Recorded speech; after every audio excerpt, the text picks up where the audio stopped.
There was a man from the city that traveled to the country because he wanted some time in nature. And so he got a cottage on a hillside and he went to the local village store and he purchased some seeds. These were carrot seeds. And he thought it would be good for me to learn to grow my own food. So he took one of the carrot seeds and he dug a small hole and he put the seed in the ground and he covered it with soil. And then he sat and he waited and he watched. Now, it must have been 10 to 20 minutes that passed by, and the man was not seeing any results. So the man decided that he would go into the house, take care of some business, and come out and see if he saw anything. But when he came out after an hour or so, the seed had not blossomed. There were still no results. So the man traveled back to the store where he bought the seeds and he said, I think there's something wrong with these seeds. I've just planted them and I'm not seeing any results. What am I missing? And the store clerk said, well, plants need water. And the man rushed out of there and ran back home and he got a big bucket full of water and he dumped the bucket of water where he planted the seed. But still he didn't see any results. So he went and filled up the bucket 3 more times and dumped the bucket of water to where he planted the seed. He wasn't seeing any results. All he had now was mud. And so he went back to the store and said, I've given the plant water. Is there anything else I can give the plant? What am I missing? The store clerk said, well, also, I was going to tell you before you left that plants also need sunlight. And the man rushed back home and he got out a magnifying glass. It happened to already be a sunny day, but he figured he needed to magnify the sun so that he could get this plant to grow. And so he started to focus the magnifying glass on the place where the plant was. And over time, he was able to dry up the soil with concentrating the sunlight on this one area. He even got steam to come up from this area where he's concentrating with the magnifying glass, but no matter how much sunlight he poured into this area, he still did not get the seed to grow. And he wondered, what am I missing? What do you think he was missing? Well, if your thought is patience, you would be correct, because seeds don't grow in an hour or 2 or 3. It takes many days to see results of a seed growing. Days. And so if a person plants a seed, they need patience to see it grow. Yes, they'll need water, but not too much. Yes, they'll need sunlight, but they don't want to overdo that either. What they'll actually need in order to see the seed grow is patience. And we see this really in many aspects of nature, don't we? For us to work harmonious with the universe around us, we need patience. Now, this man didn't seem to have patience. Now, being a city person, perhaps he's used to instant gratification, because when he wants food, he just orders it on his Uber Eats and then it just gets delivered. Or when he goes to a restaurant, it's supposed to come in a certain amount of time, or he can go to a grocery store, but he never learned that to plant your own food, it was going to take time. He needed to work in harmony with nature and go and let the seed go through its natural germination process. So what about yourself? Do you think you have patience?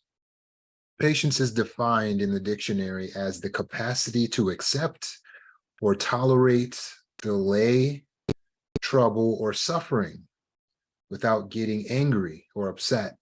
The capacity to accept and tolerate delay, trouble, or suffering without getting angry or upset. Do you have patience? Patience also denotes our ability to delay the gratification. So we want something, but we don't see the results right away. Or we're going through something that's difficult to bear, but we don't try to alleviate it right away. To be able to endure that endurance is patience. The Hebrew word that is translated to patience actually means slow to anger. Are you slow to anger? Do you have the ability to delay gratification? Perhaps you've heard of the marshmallow test. I'd like to share the little video for the marshmallow test with you where children are told you can have 2 marshmallows if we come back, but there's 1 marshmallow sitting in front of the child and they're left alone in the room with this 1 marshmallow. Now they have an incentive to delay gratification. If they delay the gratification, then they'll be able to get 2 marshmallows instead of just the 1 in front of them. But will they be able to resist? Marshmallow for you. You can either wait, and I'll give you another one if you wait, or you can eat it now. When I come back, I'll give you another one, so then you'll have 2. But stay in here and stay in the chair till I come back, okay? All right.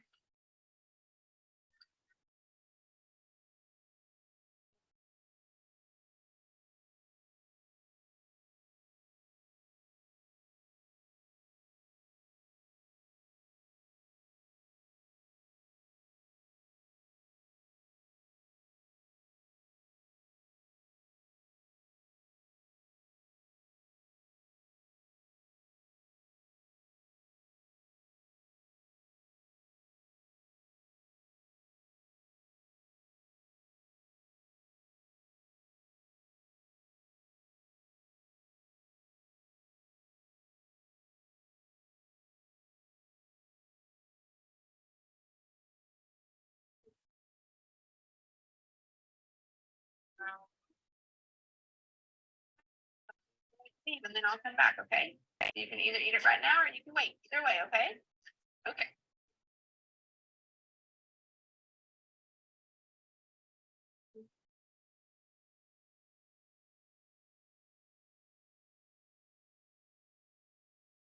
How'd you do? Did you do good? You did? You wanted to eat it, didn't you? Yeah. So I'll tell you to give you another one. Okay, now you can have both. You need them.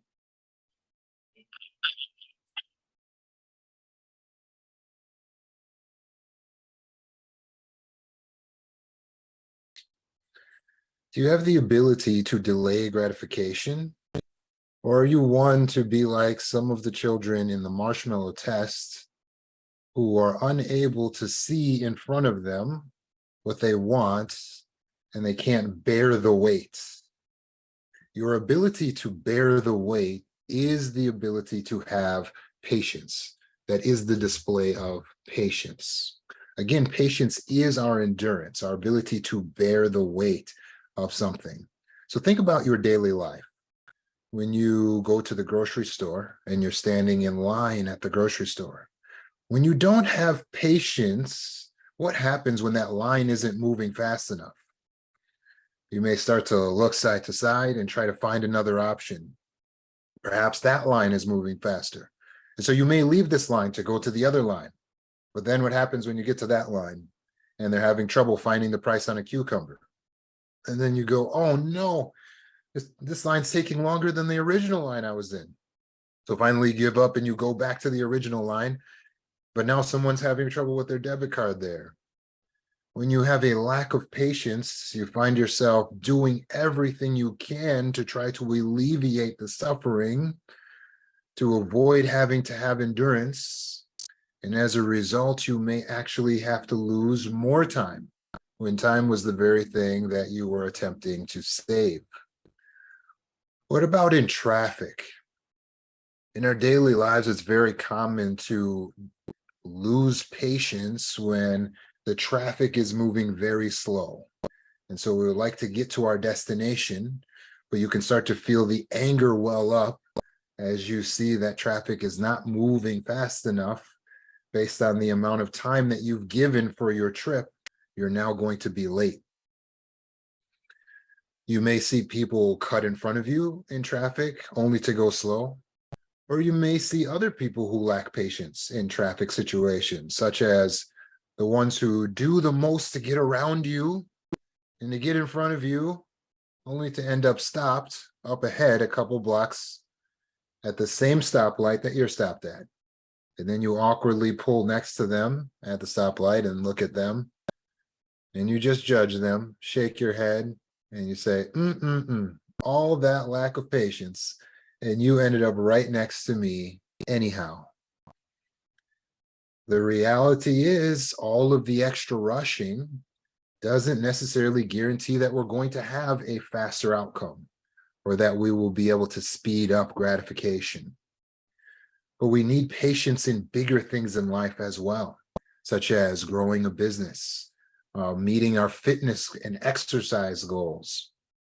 Isn't it true that you, like growing a plant, will not see the results of working out on day number 2 or 3, but you still have to go back to the gym and do the exercises or meet with your trainer and do the routines until over time it will start to manifest itself in some weeks and in months, right? It takes patience to do that. Do you have the patience to continue working at something, to continue working towards something that you truly want, even though the work will be now and the gratification will be much later? There was one particular influencer on TikTok. I reached out to him because I saw that he was a very quality, very good influencer, but he only had about 30,000 followers. And I said, you have very few followers considering how good you are. You deserve more. And he wrote back, in time. In time. Meaning eventually. Meaning he believed his success was an inevitability. He just needed to wait. He just needed to stay persistent at what he was doing, and he would see the results. And he is absolutely right. Even only a couple months later, he's gone from 30,000 to 50,000 followers, and he'll get much more with his attitude. He understands the value of patience. Many people start their channel and they give up when they don't see the results that they would like to see, the amount of followers they would like to see. Many people will start their project and they give up before they finish the project when it gets difficult. But we need patience. It's been said that patience is a virtue. Regardless of your beliefs, everyone agrees that if more persons are patient, we would have less problems in the world. Some have said that man can alleviate his problems just by being more patient. There are several reasons why it might be hard, though, for people to be patient. Instant gratification culture could be one. FOMO could be another. That's fear of missing out. Many people worry that they'll miss out on something if they don't act quickly. And so they're hasty in their actions, and they have a sense of urgency about them that makes it difficult to be patient. Stress. The feelings of stress can be so overwhelming that it can be so hard to wait and to be patient. High expectations. When we have high expectations for something, we can become impatient if that something doesn't happen quickly or easily. And that can lead to frustration. A lack of control. When we feel like we have little control over a situation, we may become overwhelmed, we may become anxious, even angry. Trying to regain some control, we may act hastily and regret our decisions, regret our actions or our words. And that can make it hard for us to see the benefits of being patient. For those of us who are trauma survivors, we may be dealing with hyperarousal. Trauma survivors experience a state of increased anxiety or vigilance. This is also known as hypervigilance. This can make it difficult to stay calm and to be patient in situations that require waiting or delay. There are triggers for trauma survivors, and these triggers may remind them of their trauma, which can make them feel anxious, panicked, and it can make it hard to stay calm in certain situations. Trauma survivors may be dealing with impatience over their own healing. They may have wanted to heal, but they're seeing now that it's taking so long for them to heal, so long to feel better. And they've been working at it for weeks, for months. And they may say, why is it taking me so long? Why am I unable to heal? I should be further than this. I should know better by now. I keep making the same mistakes over and over again. Also, trauma can leave people feeling like they've lost control of their lives, lost control of their emotions, make it difficult to tolerate situations that require patience. But we should acquire patience. We should develop it. But how do we do that? We need to recognize that patience is a skill. You have the ability to build this skill. We all do. And we all need it. But how can I develop the skill of patience when my emotions are everywhere and this world is crazy and these people are so ignorant and stupid? To develop the skill of patience, we need to practice the skill. Practice. Practice takes consistency and repetition. So we can start small. We can start with being patient in our own house. If we're baking a cake, turning the temperature up higher does not necessarily make the cake bake faster, does it? If anything, we could ruin our cake and actually burn it due to our lack of patience. So it's important for us to identify any beliefs that we have that could be holding us back from being patient. What are your beliefs around waiting, around patience? Do you have some maladaptive beliefs such as, well, if I wait, it will be gone and there won't be enough for me? Or the faster, the better? When we recognize things like turning up the heat on your food or your cake might actually just burn it, not get it done faster. And rushing in traffic can cause an accident. And rushing around our house can cause us to stub our toe. We'll start to realize there's a pattern. And the pattern is that rushing and being hasty does not always get us things faster. Sometimes it can cause a greater delay. Like when you're on your way out of the house and you start to lose patience and you become panicky and rushy, and you start yelling at family members and you're looking for things and you can't find them, does running around like this help you find the items faster?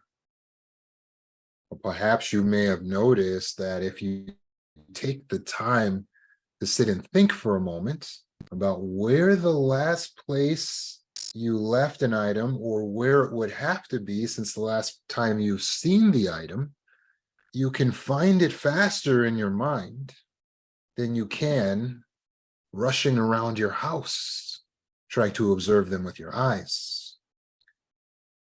The new belief that you should adopt is that sometimes the best route is the route of patience, of deliberately waiting, of taking our time, of not pushing things and not trying to control things that we cannot control. Patience is especially required when we recognize that there is something in our life, something that's happening that we cannot control. So when you get to the grocery line, and the grocery line is moving slow, you might look to the right and you might look to the left to see if there is a more clever route. But first, we must recognize that there's a risk. And the risk is if we move from this place where we currently are, we could actually make our situation worse. We could end up waiting longer in the store due to our lack of patience. So with this understanding, we may choose to accept what we cannot control. And you do so like this.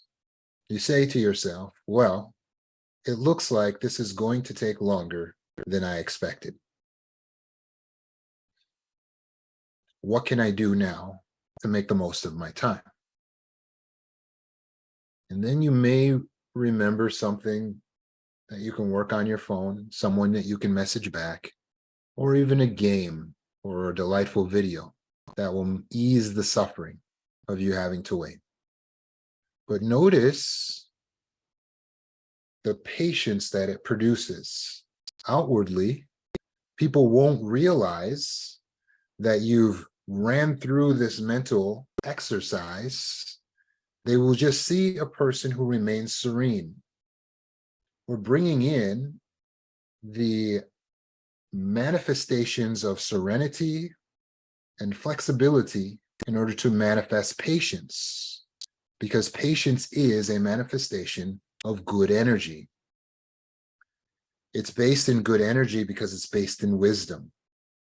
A wise person recognizes that at every moment in life, they need either be patient or persistent. They can either work more at something or wait, but it's only one or the other. The wisdom is in picking and choosing at the right time what to do. This is demonstrated well in the theatrical spectacle of professional sports, where an athlete will know when to move forward while dribbling the ball and when to stop and pause in order to let their teammate go past them, and when to shoot or when to fake. There's a constant flipping back and forth between waiting and working, being patient and being persistent. Your life works the same way. There is a time to apply to more jobs and apply to more apartments. And there's a time to wait for a response. But we have to recognize what we should do in the time period that we're sitting in. And when you're faced with a circumstance that you cannot control, it is time to wait. It is time to apply patience. So in the grocery store, again, when you realize that you cannot make the line go faster, this works for airports when going through security, or having to wait for a delayed flight or Uber, you can simply say to yourself, well, this looks like it's going to take longer than I originally anticipated. What can I do now to make the most of my time? And then pick up your phone and do something else. Well, what if we don't have our phone? There's always something you can do. Think about it. If you don't have your phone, you can meditate, you can pray, you can exercise. If there's other people around, you can converse and show personal interest in others. But it's your responsibility to maintain your patience, which is your ability to endure without becoming upset. We get angry because we don't know how to handle the feelings of sadness, frustration, self-righteousness. And so we show a display of anger, but it's not helpful, and therefore it's not healthy. When we face a delay, it doesn't help the delay to speed up to get angry. Most of the time, it will just cause more problems. When you don't get what you want, it doesn't help to get angry. When there's traffic, it doesn't help to get angry. So what can we do? You get in your car, you plan to leave 15 minutes ahead. Maybe you're running a little behind. You pull onto the expressway and it's packed with cars and none of them are moving. Should we yell? Should we scream? Well, a display of anger will not necessarily solve the problem. In fact, it probably won't. It could make things worse. We should really remain calm when behind the wheel of a moving vehicle, right? So how can we apply patience? Well, we need to practice. You look at the situation and you say, well, it looks like this is going to take longer than I anticipated. acceptance. That means I may be late for work. In fact, now that I accept that scenario, it might be a good time for me to send out a text message to someone and let them know, or call someone at work and say, hey, I'm going to need you to cover for me for a few minutes. I'm going to be late, or to let your boss know. I'm stuck in traffic. It looks like I miscalculated timing. I'm going to be late. But then what happens when you take the action that you can take? There's a calm. When you recognize what you cannot control and you put that outside of you, and then you focus on what you can control and you make yourself about that, there's a peace. And you realize I can enjoy this time that I'm sitting in this traffic. I can use it to listen to the radio, to listen to my podcast, to catch up on listening to one of Roman's talks. I can play my Bible on tape. I can sing songs. I can write a song in my head. I can get some time to meditate, get some peace. I can have a conversation with my child who's sitting in the seat next to me. We can utilize the time in other ways. These delays are sometimes opportunities. These delays are sometimes opportunities. It's an opportunity to do something else that you would not have made time for otherwise. So do you feel like you know what you need to do in order to manifest patience? Remember that in any situation, we either need to be applying patience or persistence. And so if there's no more work that we can put into a situation, like when I'm in traffic, I can't control the cars and make them go faster. When I'm at the grocery store, I cannot make the line work faster. Then now it is the time to wait, to be patient. And so I'm going to accept what I cannot control. And I'm going to switch my mindset to what I can control. I can communicate with loved ones. I can play a game on my phone. I can edit my YouTube videos. I can converse with my neighbor. If I don't have my phone, I can meditate. I can pray. I can exercise. I can write. I can create. The delay is an opportunity. View it that way. Let us change our attitude. We need to be patient people. Since patience is a manifestation of good energy, then patience is what we should look for in a prospective mate or a friend. So before you decide that you would like to start dating someone, in the vetting process, determine if they are a patient person. You can start by asking directly, are you a patient person? Listen to what they say. Take note. And then observe, because inevitably there will be situations when you're with that person where gratification will be delayed. How do they respond? If we're married, we need to be patient with our spouse. If we're parents, we need to be patient with our children. If you're a counselor, a clinician, you need to be patient with your clients. How can we be patient with these people? We have to recognize that in our efforts to help them, our maid, our children, our clients, they may struggle to grasp the concepts. They may make the same mistakes again and again. I repeat, they may make the same mistakes over and over again. But should you lose patience? When Jesus' disciples kept arguing over and over again, despite his past admonition about who was the greatest, Jesus did not become angry and yell at them. Instead, he patiently created a demonstration, and he had them all sit down, and he behaved as if he were a slave in the household and washed the feet of all of his disciples. By this, they were able to see that they should not be arguing over who is the greatest, but they should be each serving one another, making themselves lower. But notice how it was handled. There's no need to lose our temper with our loved ones.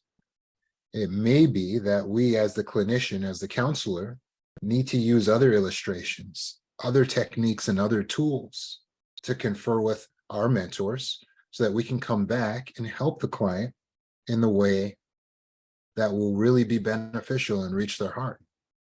Or maybe they need more time to grasp these concepts. And so what should we say to ourselves if our clients are not progressing quickly? We should say, well, it looks like this may take a bit longer than I anticipated. If your husband or your wife continues to irritate you, doing the same thing that you told them that you don't like them to do, whether it's something small like leaving the cap off of the toothpaste, or it's something much larger, remember that patience is the ability to endure suffering without becoming angry. Your wife will appreciate it if you do not become angry at her for how long she's taking to get ready, or how long she's taking to improve a certain facet of herself. Your husband will feel the same to a wife that continues to work with him despite his repeated error, when he's earnestly trying to improve and change. And of course, with children, it is a part of the growth process that we will fail at times, that we will make mistakes.